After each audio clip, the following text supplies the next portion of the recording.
Hello students, তোমরা যারা গৌড়বঙ্গ ইউনিভার্সিটির আন্ডারে ফার্স্ট সেমিস্টারে ছাত্রছাত্রী আছো এবং তোমাদের ইতিহাস সাবজেক্টটা মাইনর কোর্স হিসেবে আছে, আজকের ক্লাসটা তোমাদের জন্য খুবই গুরুত্বপূর্ণ।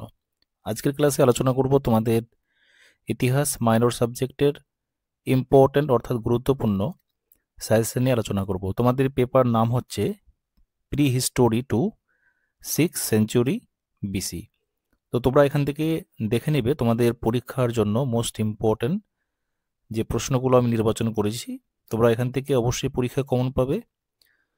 তো প্রথম যে মডিউলটা আছে আর্লি ইন্ডিয়া, এখান থেকে 10 মার্কের জন্য পড়বে ভারতবর্ষের প্রধান ভূপ্রাকৃতিক বৈচিত্র্য ও তার ইতিহাসের উপর প্রভাব আলোচনা করো, অথবা ভারতের ভৌগোলিক বৈচিত্র্য এর ইতিহাসের উপর প্রভাব আলোচনা করো। এটা প্রশ্নটা কিন্তু মোস্ট ইম্পর্টেন্ট।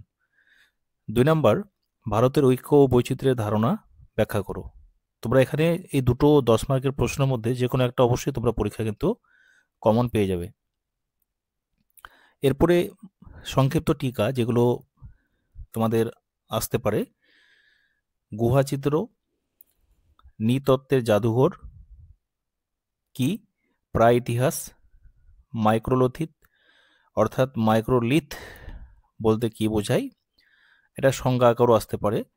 তারপরে প্রাগৈতিহাসিক ও প্রাগৈতিহাস যুগ যেটা আছে এটা ভালো করে পড়বে। এটা আমি তোমাদের বলবো তোমরা মান 5 এবং মান 10-এর জন্য কিন্তু তোমরা পড়ে রাখবে, যে কোনো একটা কিন্তু অবশ্যই কিন্তু দুরকমভাবে আসতে পারে।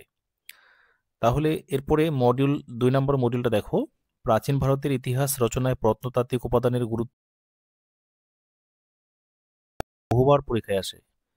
মোস্ট ইম্পর্টেন্ট, প্রাচীন ভারতের ইতিহাসে লিপি ও মুদ্রার গুরুত্ব নিরূপণ করো। যেগুলো স্টার মার্ক দেওয়া আছে এগুলো ভালো করে পড়বে। সাহিত্যিক উৎসের গুরুত্ব আলোচনা করো। তারপরে রয়েছে সংক্ষিপ্ত টিকা।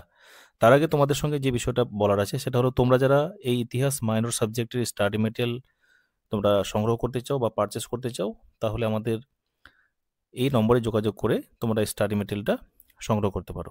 নিচে দেওয়া নম্বরটিতে যোগাযোগ করে তোমরা পারচেস করতে পারো। তাহলে সংক্ষিপ্ত টিকাগুলো দেখে নাও। হরপ্পার সিলমোহর, মানে সিলমোহরের বৈশিষ্ট্য আছে, তারপরে চিত্র আছে, চিত্রটাও তোমরা দিতে পারো। তারপরে আছে মহানাস্তানাগার, গ্রেট বেথ, নিষ্কাশন ব্যবস্থা, কারুশিল্প ও বাণিজ্য, হরপ্পা লিপি, হরপ্পা লিপির বৈশিষ্ট্য, চিত্রলিপি। মানে তোমরা ছবিটাও কিন্তু তোমরা দিতে পারো, ঠিক আছে, বোঝার সুবিধার্থে। তারপরে 3 নম্বর মডিউলটা আছে প্যালিওথিক, মেসোলিথিক, নিওলিথিক, 3টি সাংস্কৃতিক পর্যায়ের বৈশিষ্ট্য আলোচনা করো। Most important. অথবা প্রাচীন প্রস্তর যুগের পেলিওলিথিক বিভিন্ন সাংস্কৃতিক পর্যায়ে আলোচনা করো। হরপ্পা সভ্যতার ভৌগোলিক বিস্তার, উদ্ভব ও নগর পরিকল্পনা আলোচনা করো। হরপ্পা সভ্যতার পতনের কারণ বিশ্লেষণ করো। এরপরে আছে নবপ্রস্তর যুগের স্বতন্ত্র বৈশিষ্ট্য ছিল খাদ্য উৎপাদন, ব্যাখ্যা করো।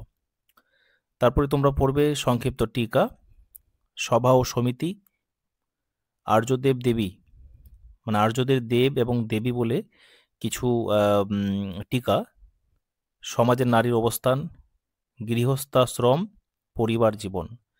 এরপরে লাস্ট যে মডিউলটা আছে, প্রথমে দেখো 10 মার্কের আদি বৈদিক যুগের আর্থসামাজিক অবস্থা আলোচনা করো। আর্যদের আদি বাসভূমির সমস্যা ব্যাখ্যা করো।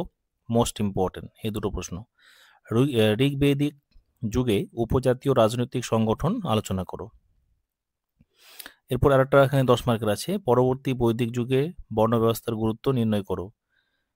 এরপরে দেখো এখানে আমি তোমাদের স্টাডি মেটেরিয়ালটা তোমরা একটু দেখে নাও। দেখো আমাদের এইরকম উন্নত মানের স্টাডি মেটেরিয়াল তোমরা পেয়ে যাবে।